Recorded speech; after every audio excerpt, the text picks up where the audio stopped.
is now calling. Now we're going to start with a simple background for Legolas Leaf from Lord of the Rings.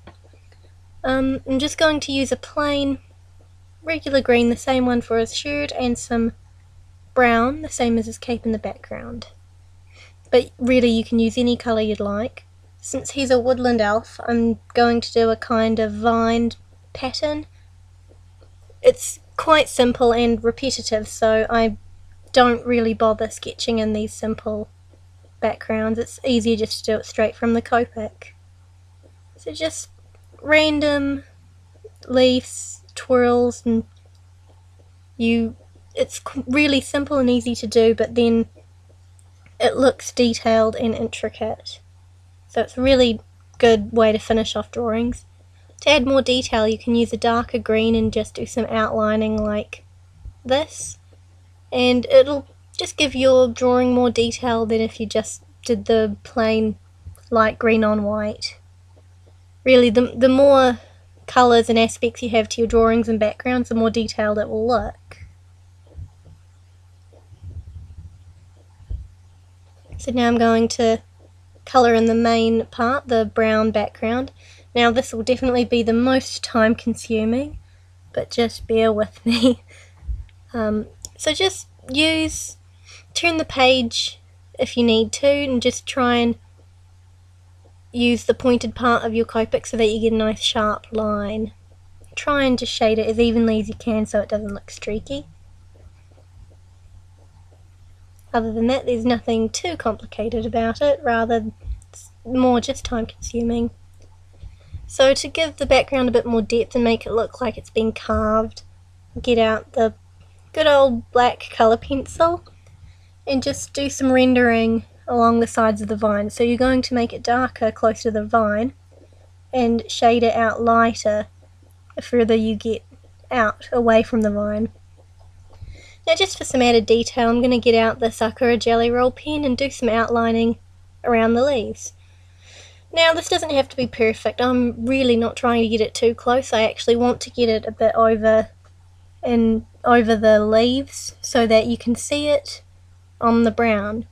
And then just for some extra added detail, I'm going to outline my character, Legolas, in white Sakura Jelly Roll pen, and this will give him a bit more of a comic book look, as well as linking in your drawing to the background. Like I said before, the more simple detail you can add, the more your drawing is going to pop, and the more detailed it will look.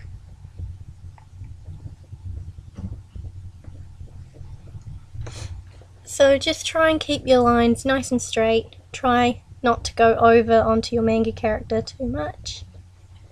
But if you do, you can just get out your black outliner again and go over the parts that have gone over your outlining so that it all looks nice and neat. Like this.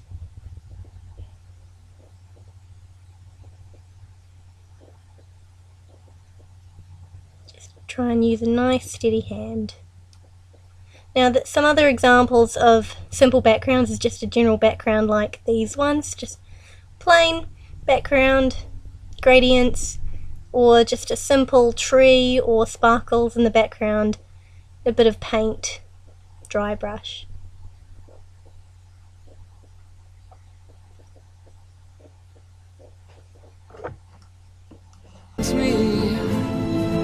I cannot tell.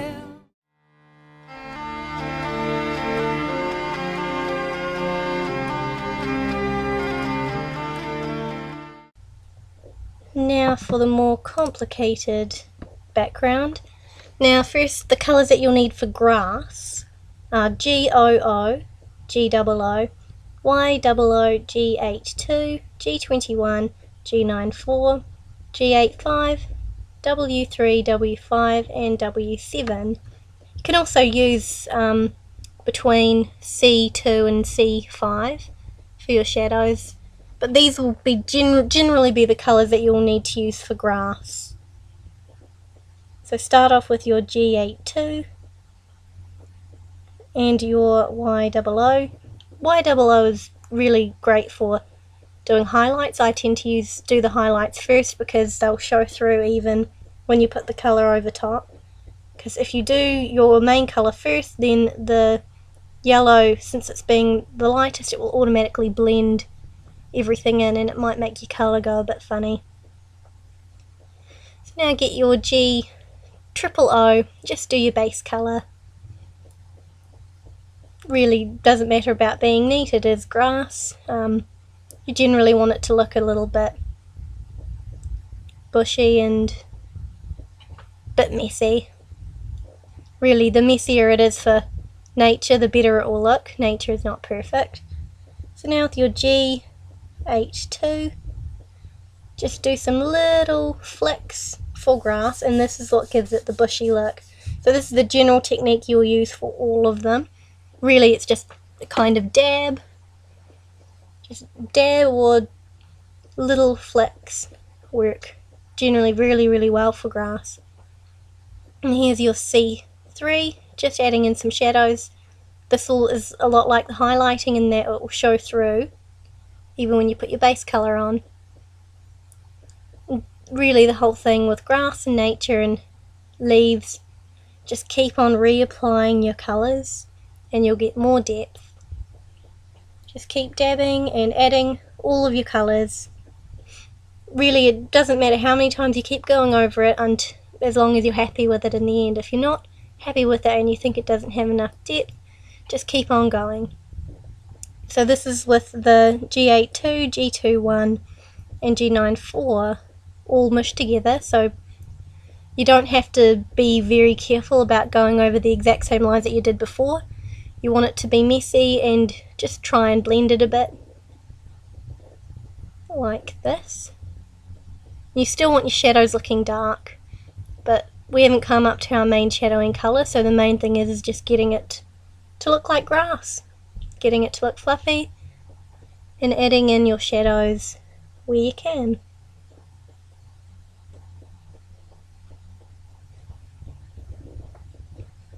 Now we're going to use our W5, because green is an awful lot like red when you're colouring here. Your main shadow colour is not generally a darker green, it will actually be a type of brown.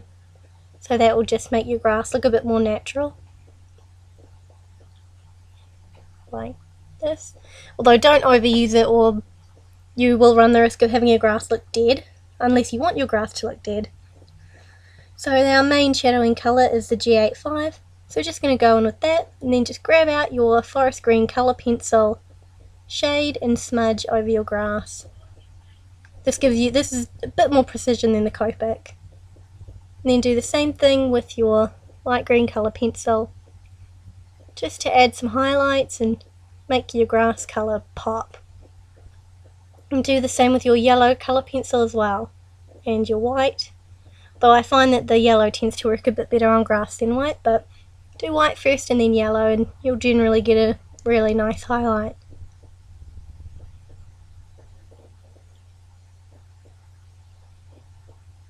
And for sky, you'll want to be using pretty much your main blues, which is your B00, B00, B12. And I actually use a few violets, so I use V00 as well. Now first you want to outline your clouds like this. You won't be able to see it since it's the very light blue. But really just use reference pictures, see what clouds are meant to look like. Don't make it perfect, and then just colour in between what you've outlined, like so. Now you're going to use your C1 or C2. And you're going to start at the top and make it slowly get a little bit darker from the top and lighter at the bottom, so that you've got a nice dark blue sky at the top, getting lighter. Nice blue gradient. So this is with your B00.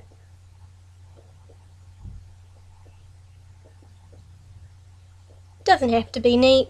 I mean, don't want to make nature look too perfect or it's not going to look very realistic. Then just blend in with your B-triple-O so that everything doesn't look too straight, and you want the clouds to look like they've blended into the sky. And now with your C0 and C1, just do some shading in on the clouds.